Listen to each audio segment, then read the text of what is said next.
நண்பர்கள் அனைவருக்கும் வணக்கம். நான் உங்க அருண்குமார். தமிழக வெற்றிக் கழகத்தோட தலைவர் விஜய் அவர்கள் கரூர்ல பாதிக்கப்பட்ட அந்த குடும்பத்தினரை சந்திச்சு ஆறுதல் தெரிவிச்சார். அதாவது அந்த குடும்பத்தினர் போயிட்டு ஆறுதல் பெற்றாங்க. அது உங்க எல்லாருக்குமே தெரியும். ஸோ அது முடிஞ்ச கதை. ஸோ அதை ஒட்டி நேற்று டிவிகள்ல விவாதங்கள் நடந்தது. அந்த விவாதங்கள்ல கரூருக்கு ஏன் விஜய் போகல அப்படின்றதுக்கு அவங்களோட ஆதரவாளர்கள் என்ன சொல்றாங்க அப்படின்னா, கரூர் விஜய் போனா பாதுகாப்பு குறைபாடு ஏற்படும், அங்கே கூட்டம் ஏற்படும் அப்படின்ற மாதிரி சொல்றாங்க. அது பாதுகாப்பு இல்லை அப்படின்ற மாதிரி சொல்றாங்க. கூட்டம் ஏற்படும், கூட்டம் ஏற்படும், கூட்டம் கூடிரும் இப்படின்னு சொல்றது அதுக்காகத்தானே அரசியலுக்கு வந்திருக்கீங்க.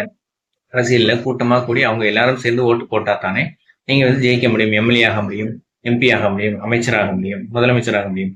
அதுக்கு எல்லாத்துக்குமே கூட்டம் சேரணுமே. கூட்டம் சேர்ந்தா தானே அந்த கூட்டம் ஓட்டுகளா மாறும். ஸோ அப்போலாம் உங்களுக்கு அந்த பிரச்சாரம் அந்த மாதிரியான உங்களை பெருசா உங்களை உயர்த்தி சொல்லும் போது அந்த கூட்டம் தேவைப்படுது. ஸோ அதுவே உங்களுக்கு ஒரு பிரச்சனை, அதாவது உங்களால ஒரு பிரச்சனை உருவாயிருக்கு அப்படின்ற மாதிரி கருதப்படுது. அதனால அது சம்பந்தமான ஒரு நிகழ்வுக்கு போகும்போது அந்த கூட்டம் உங்களுக்கு தேவைப்படலை. இது ஒரு சுயநலமாக தெரியலையா அப்படின்ற மாதிரி தான் நமக்கு கேட்க தோணுது. அது போக இன்னொன்னு என்ன சொல்றாங்க அப்படின்னா, அவர் குறுகலான சந்துக்குள்ள எல்லாம் போக முடியாது. 200-300 மீட்டர் தான் சந்து இருக்கும். அந்த தெருக்களுக்குள்ள எல்லாம் எப்படி அவர் போக முடியும், அதுக்குள்ள பெரிய பாதுகாப்பு இருக்காது அப்படின்ற மாதிரி சொல்றாங்க. ஸோ அதாவது இவர் என்ன ஒரு பதவிக்கு ஆசைப்படுறாரு, மெம்பர் ஆஃப் லெஜிஸ்லேட்டிவ் அசம்பிளி, சட்டப்பேரவை உறுப்பினர். ஸோ அதுக்கு பீப்புளோட ரெப்ரசன்டேட்டிவ், இவர் ஒரு பீப்புளோட ரெப்ரசன்டேட்டிவா தான் இங்க போறாரு. அப்ப பீப்புளோட ரெப்ரசன்டேட்டிவா இருக்கிறவரு பீப்புள் கிட்ட போய்த்தானே ஆகணும். ஸோ பீப்புள் கிட்ட போயிட்டு அவங்களோட குறைகள் என்ன ஏதுன்னு சொல்லிட்டு தெரு தெருவா போய் கேட்டு தான் பீப்புளோட ரெப்ரசன்டேட்டிவா ஆக முடியும். அதை விட்டுட்டு தான் ஒரு இடத்துல இருந்துக்குவேன், ஒரே ஒரு நாள் மட்டும் வாரத்துல வருவேன், ஸோ அப்போ ஓட்டு கேட்பேன், என்னை எல்லாரும் ஓட்டு போட்டு எம்எல்ஏ ஆக்கிடணும், அமைச்சர் ஆக்கிடணும், முதலமைச்சர் ஆக்கிடணும் அப்படின்றது எப்படி சாத்தியம்? ஸோ தெருவில் இறங்கி நடந்து, அதாவது ஜெகன்மோகன் ரெட்டி அவர் மாதிரி இவர் ஆடை அணிஞ்சிருக்காரு அப்படின்ற மாதிரி சொல்றாங்க. ஸோ அவர் நடைபயணமா எவ்வளவு தூரம் நடந்தாரு. அவர் நடந்து நடந்து தான் ஆந்திராவில் ஆட்சியை பிடிச்சார். அந்த மாதிரி கீழே இறங்கி நடக்கணும். இப்போ தாழ்வான பகுதியிலாம் மழை தண்ணீர் தேங்கி நிற்குது. அந்த மாதிரியான இடங்களை எல்லாம் போய் பார்வையிடலாம். ஸோ இந்த இடங்கள்ல அந்த மாதிரியான குறைகள் இருக்கு அப்படின்னு சொல்லிட்டு அரசாங்கத்தை பற்றி அந்த குறைகளை சுட்டி காட்டலாம். அப்படி சுட்டி காட்டும் போது அரசாங்கம் தீவிரமான நடவடிக்கைகளை எடுக்கலாம்.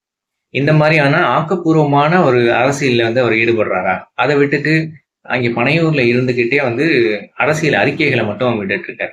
சரி, அதை விட்டுருவோம், மெயின் சப்ஜெக்ட் போவோம். இவர் அந்த சின்ன சின்ன சந்துகள்ல போக முடியாது அப்படின்ற மாதிரி சொல்றாங்க. இவர் ஏற்கனவே ஸ்னோலின் வீட்டுக்கு போயிருக்கிறாரு. அதே போல அஜித்குமார் வீட்டுக்கு போயிருக்கிறாரு. அப்புறம் அனிதா வீட்டுக்கு போயிருக்கிறாரு. இவங்கெல்லாம் யாருன்னு உங்களுக்கு தெரியும். ஸோ அவங்க வீட்டுக்கெல்லாம் போகும்போது அதெல்லாம் சின்ன சந்தா தெரியலையா? அப்போலாம் சொல்லாம நீங்க போயிட்டு வர முடிஞ்சதில்ல. சரி, அனிதாவோட வீட்டுக்கு போகும்போது இவர் அரசியல் கட்சி ஆரம்பிக்கல. ஆனா அஜித்குமாரோட வீட்டுக்கு போகும்போது இவர் அரசியல் கட்சி ஆரம்பிச்சார்ல. அப்போ யார்கிட்டயுமே பாதுகாப்பு கேட்காம நைட்டோட நைட்டா போய் பார்த்துட்டு வந்தார்ல. அந்த மாதிரி போய் பார்த்துட்டு வர முடியாதா? சரி, யார்கிட்டயுமே சொல்லாம போய் பார்த்துட்டு வர முடியாதா? இவர் ஷூட்டிங்லாம் நடத்தும் போது எல்லா டைமுமா கூட்டம் வருது. மதுரை மாநாட்டுக்கு எப்படி அமைதியா இறங்கி அங்கே மேடையில பேசாரு. ஸோ அந்த மாதிரி நினைச்சா இவங்கனால நடத்த முடியும். ஆனா இவங்க வேணும்னே அந்த தேவையான நேரங்கள்ல இவங்க நினைக்கிற நேரங்கள்ல அந்த கூட்டத்தை காட்டணும், இவங்க நினைக்கிற நேரங்கள்ல அந்த கூட்டம் வரக்கூடாது அப்படின்றது எப்படி ஏத்துக்க முடியும்? அது போக இவங்க பர்மிஷன் கேட்டோம் கொடுக்கல அப்படின்ற மாதிரி சொல்றாங்க. இவங்க பர்மிஷன் 5 கண்டிஷன் போட்டிருக்காங்க. அதுல 0 டாலரன்ஸ், கிரீன் கார்டர், இந்த மாதிரியான நடைமுறையில சாத்தியம் இல்லாத கண்டிஷன் எல்லாம் போட்டிருக்காங்க. அப்படி இருக்கும்போது அதை கவர்மெண்ட் எப்படி அக்செப்ட் பண்ணுவாங்க? போப்பாண்டவர், அமெரிக்க அதிபர், இவங்களுக்கு போடுற மாதிரியான கண்டிஷன்களை ஒரு சாதாரண நடிகருக்கு எப்படி போட முடியும்? அவங்க என்ன சொல்லியிருப்பாங்க, நீங்க சாதாரணமா பாதுகாப்பு கொடுங்கன்னு சொல்லிட்டு எழுதி கொடுங்க, நாங்க பாதுகாப்பு தரோம் அப்படின்ற மாதிரி சொல்லியிருப்பாங்க. அது போக கரூர்ல மண்டபங்கள்ல எல்லாம் இடம் தரல அப்படின்ற மாதிரிலாம் சொன்னாங்க. மண்டபங்கள்ல இடம் தரல அப்படின்னா இவங்களுக்கு கரூர்ல கட்சி ஆபீஸ் இருக்காதான், அங்கேயே சந்திக்க முடியாதா? இந்த மாதிரியான லாஜிக்கான நிறைய கேள்விகள் இதுல இருக்கு.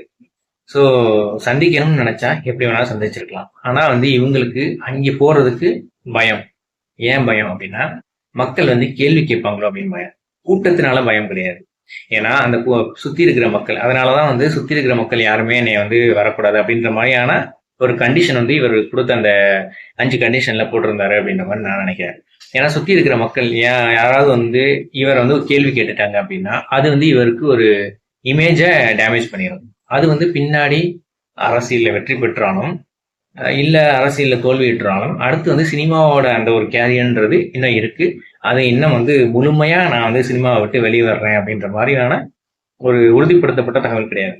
இவர் வந்து என்ன அறிக்கையில என்ன சொல்லியிருந்தார் அப்படின்னா, அதாவது நான் இந்த 69வது படத்தோட பணிகளை முடிச்சுட்டு தீவிர அரசியல கிளம்பிடுறேன் அப்படின்ற மாதிரி சொல்லியிருந்தாரு. அது போக வந்துட்டு இவருக்கு என்ன ஒரு என்ன நான் திங்க் பண்றேன் அப்படின்னா, இவர் வந்து இப்போ வந்து ஒரு சொபிஸ்டிகேட்டட் லைஃப்ல வந்து வாழ்ந்துட்டாரு. அதாவது இப்ப என்னன்னா ஒரு பேங்க் மேனேஜர் இருக்கிறாருன்னு வச்சுக்கோமே. பேங்க் மேனேஜர் திடீர்னு வந்து சேல்ஸ் ரெப்ரஸன்டேட்டிவா மாறி நீங்க போயிட்டு எல்லா லோனையெல்லாம் வாங்கி தெரு தெருவா போயிட்டு நீங்க வந்து லோனையெல்லாம் வந்துட்டு ஆள் பிடிக்கணும் அப்படின்ற மாதிரி சொன்னா அது வந்து அவருக்கு எவ்வளவு ஒரு கஷ்டமா இருக்கும். இவர் வந்து ஒரு பீப்புள் ரெப்ரஸன்டேட்டிவா மாறுறதுக்கு தயங்குறாரு அப்படின்ற மாதிரிதான் தோணும். அதாவது மத்திய நிதியமைச்சர், இதுக்கு ஒரு எக்ஸாம்பிள் சொல்லணும். மத்திய நிதியமைச்சராக முன்னாடி இருந்தவர் ப. சிதம்பரம். அவர் வந்து 2004 எலெக்ஷன்ல போட்டி போடுறாரு. அதுக்கு முன்னாடியே அவர் வந்து நிதியமைச்சராக இருந்திருக்கிறார் ஏற்கனவே. ஸோ அதுக்கப்புறம் வந்துட்டு 99 டு 2004 பிஜேபியோட கவர்மெண்ட் இருக்கு. அதுக்கப்புறம் மறுபடியும் வந்து 2004 எலெக்ஷன் வருது. அப்போ எங்க ஊர்ல வந்துட்டு ஒரு கூட்டம் நடக்குது.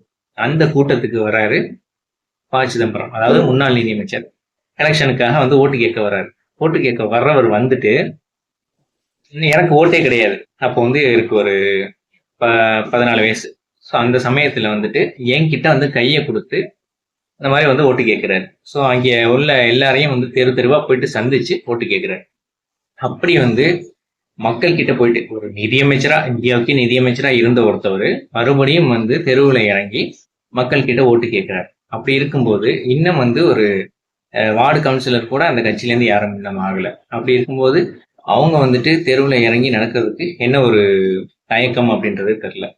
ஸோ இதுல வந்துட்டு என்னன்னா தன்னோட அந்த ஹீரோவோட இமேஜ் வந்து பாதிக்கப்படக்கூடாது அப்படின்றதுக்காக தான் வந்து இவர் இப்படி நடந்துக்கிறாரோ அப்படின்ற மாதிரி தோணுது. ஏன்னா மக்கள் கிட்ட போயிட்டோம் அப்படின்னா அந்த ஹீரோவோட இமேஜ் பாதிக்கப்படும். ஒருவேளை நம்ம வந்து தேர்தலில் தோத்துட்டோம் அப்படின்னா அதுக்கப்புறம் வந்து நடிகராக தொடர்றது சிரமமா இருக்கும் அப்படின்ற மாதிரி வந்து அவர் ஃபீல் பண்றாரு அப்படின்ற மாதிரி தான் நினைக்கிறேன். அது போக வந்துட்டு அவர் ஒரு பெரிய இன்ட்ரோவர்ட்டா இருக்காரு. பெருசா வந்து யார்கிட்டையும் பேச மாட்டாங்க அப்படின்ற மாதிரி அமைதியாவே இருப்பாரு அப்படின்ற மாதிரி தான் நம்ம கேள்விப்படுறோம். அப்படி அமைதியாவே இருக்கிறவர் திடீர்னு வந்து போயிட்டு மக்களோட மிங்கில் ஆகணும் அப்படின்னா அது கொஞ்சம் சிரமமா இருக்கும் அப்படின்ற மாதிரி தோணும். சிம்பிளா நான் அந்த ஒரு மேனேஜர் சேல்ஸ் ரெப்ரஸன்டேட்டிவ் அந்த எக்ஸாம்பிள் தான்.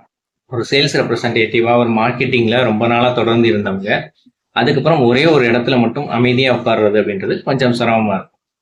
ஆனா போக போக அதுக்கு பழகலாம். அது போல வந்துட்டு மேனேஜரா இருந்தவர் தொடர்ந்து அலையணும் அப்படின்னா அதுவும் சிரமமா இருக்கும். ஆனா வந்து போக போக பழகலாம். அந்த மாதிரி வந்து அரசியல் இவர் பழகினாரு அப்படின்னா அது வந்து மிகப்பெரிய ஒரு மாற்றத்தை கொடுக்கலாம். ஸோ இப்படி வந்து கொஞ்சம் கொஞ்சமா வளரும் போதுதான் அது வந்து மக்கள் கிட்ட ஒரு நற்பெயரை ஏற்படுத்தும். ஸோ இவர் வந்து அந்த இடத்துல இறங்கி போய் மக்களை சந்திச்சாரு அப்படின்னா அந்த இடத்துல வந்து தன்னோட ரசிகர்களை இந்த மாதிரி வராதிங்க அப்படின்னு சொல்லி கட்டுப்படுத்தினாரு அப்படின்னா அந்த இடத்துல வந்து ஒரு நன்மதிப்பா இவருக்கு வந்து பெற்றுத்தரும். அதை விட்டுட்டு யாரோ ஒருத்தவர் சொல்ற அந்த இயக்குறபடியே வந்து இவர் இயங்குறாரு அப்படின்ற மாதிரிதான் நமக்கு தோணுது. அதனாலதான் சுயமா முடிவெடுக்க முடியாதபடி இந்த மாதிரியான பிரச்சனைகள்லாம் வருதோ அப்படின்ற மாதிரியான சந்தேகம் அவரோட முன்னாடி, அதாவது வந்து சினிமாவை ரசிச்ச ரசிகர்களுக்கு, இப்ப அரசியல்ல அவரோட செயல்பாட விரும்பாத ரசிகர்களுக்கு நிறைய பேருக்கு தோணுது. அது போக வந்துட்டு பொதுமக்கள் நிறைய பேருக்கு, கொஞ்சம் வந்து அரசியல் தெளிவு உள்ள மக்களுக்கு எல்லாமே இந்த மாதிரியான ஒரு சந்தேகம்ன்றது எழுது. ஸோ என்னோட அந்த கருத்துக்கள்லாம் வந்து சரியா என்ன அப்படின்னு சொல்லிட்டு உங்களோட கருத்துக்களை கமெண்ட் செக்ஷன்ல மென்ஷன் பண்ணுங்க. இந்த வீடியோ பிடிச்சிருந்துச்சுன்னா இது வந்து லைக் பண்ணுங்க, இது வந்து எல்லாருக்கும் ஷேர் பண்ணுங்க. ஏகே பெர்ஸ்பெக்டிவ் சேனலுக்கு சப்ஸ்கிரைப் பண்ணுங்க. நன்றி, வணக்கம்.